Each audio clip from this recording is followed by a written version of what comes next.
आप सभी को जय मसीह की। विश्वासियों के जीवन में परीक्षाओं का क्या महत्व है? विश्वासियों के जीवन में परीक्षाएं क्यों आती हैं और इनसे छुटकारा कैसे पाया जा सकता है? मेरे प्रिय भाइयों और बहनों, हम इन सभी विषयों पर आने वाली वीडियो के अलग अलग पार्ट में विस्तार पूर्वक जानेंगे और विश्वासियों के जीवन में आने वाली परीक्षाओं के विषय में यह सीखेंगे कि धैर्य के साथ परमेश्वर के प्रति विश्वास योग्य कैसे बने रहें। एक सुप्रसिद्ध बाइबल टीचर बॉब ममफोर्ड से एक युवा प्रचारक ने पूछा, इस बात का प्राथमिक प्रमाण क्या है कि तुम पवित्र आत्मा से भरे हुए हो और सेवकाई के लिए बुलाए गए हो? उन्होंने एक क्षण भी गंवाए बिना उत्तर दिया, समस्या। उनके इस कथन का आधार पवित्र शास्त्र के अनुसार था। लूका रचित सुसमाचार की पुस्तक अध्याय 3 पद 16 और 17 में यूहन्ना बपतिस्मा देने वाले ने यीशु के विषय में कहा, वही तुम्हें पवित्र आत्मा और आग से बपतिस्मा देगा। वह गेहूं को अपने खत्ते में इकट्ठा करेगा, परंतु भूसी को उस आग में जो बुझने की नहीं जला देगा। निश्चय यहाँ पर जीवन की विपत्ति, समस्याएं और परीक्षाओं को आग के बपतिस्मा के रूप में समाविष्ट किया गया है। चाहे प्रत्येक व्यक्ति परीक्षाओं में गिर जाए, लेकिन एक प्रेरित को ऐसी स्थिति में स्थिर रहने के लिए धैर्यवान होकर बने रहने की आवश्यकता होती है। संभवतः एक महान अगुवे का यह एक अति महत्वपूर्ण चारित्रिक गुण है। इब्रानियों 11 में जब हम विश्वास के वीरों की कहानी को पढ़ते हैं, तब हम इस तथ्य से प्रभावित होते हैं। जिनको सबसे अधिक प्रशंसा मिली, यह वे थे जिन्होंने विपत्ति और हानि के समय की स्थिति में धीरज के साथ बने रहने के लिए अपने विश्वास का अधिकतम प्रयोग किया। कुछ प्रेरितों को यातनाएं दी गई, परंतु उन्होंने छुटकारा न चाहा, जिससे कि वे एक उत्तम पुनरुत्थान को प्राप्त करें। कई लोग ठट्ठे में उड़ाए जाने, कोड़े खाने वरन कैद में पढ़ने के द्वारा परखे गए। उन पर पथराव किया गया। यह संसार ऐसे पवित्र जनों के योग्य नहीं था जिन्होंने इतना सब कुछ सहा। ये पुरुष और स्त्रियां बहुत ही शक्तिशाली थे। यदि आप कीमत चुकाने के लिए तैयार हैं, तो आप विश्वास के अच्छे नायक बनेंगे।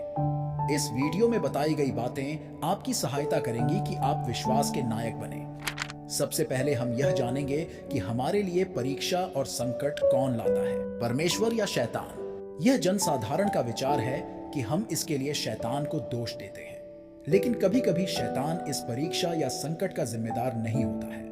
हालांकि अगुओं के जीवन में परमेश्वर की सेवा की तैयारी करते समय आने वाली परीक्षाओं के स्रोत के विषय में दाऊद का दृष्टिकोण अलग है। भजन संहिता अध्याय 11 पद 5 के अनुसार यहोवा धर्मी को परखता है। हम सब परमेश्वर की प्रशंसा स्तुति करते हैं, जिससे कि हम अधिकांश अपनी परीक्षाओं और समस्याओं में शैतान का सामना नहीं करते।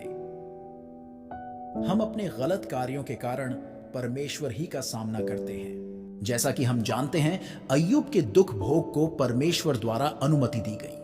अय्यूब के जीवन काल के दुख और संकट से हम महत्वपूर्ण पाठ सीख सकते हैं। पवित्र शास्त्र बाइबल हमें बताती है कि अय्यूब अध्याय 1 में अय्यूब की परीक्षा लेने के लिए शैतान ने परमेश्वर की अनुमति प्राप्त की। लेकिन ध्यान दें कि अय्यूब की पुस्तक अध्याय 19 पद 21 में अय्यूब ने कभी भी शैतान पर दोष नहीं लगाया।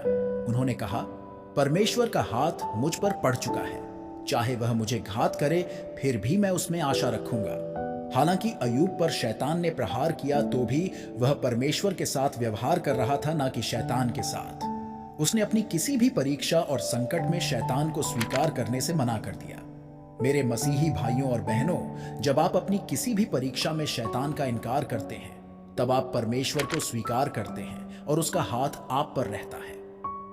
अपनी प्रत्येक समस्या में आप यही कहें कि परमेश्वर मेरा शरण स्थान है, वही मुझे छुड़ाने वाला है। यह जानना सांत्वनदायक है कि परमेश्वर हमारी ओर है। जब हम अपने आप को उसके हाथों में सौंपते हैं, वह सर्वदा हमारे साथ है, चाहे कोई भी स्थिति क्यों ना हो। पहला कुरिन्थियों अध्याय 10 वचन 13 बताता है, परमेश्वर तो सच्चा है, जो तुम्हें सामर्थ्य से बाहर परीक्षा में पड़ने नहीं देगा, परंतु परीक्षा के साथ साथ बचने का उपाय भी करेगा कि तुम उसे सह सको।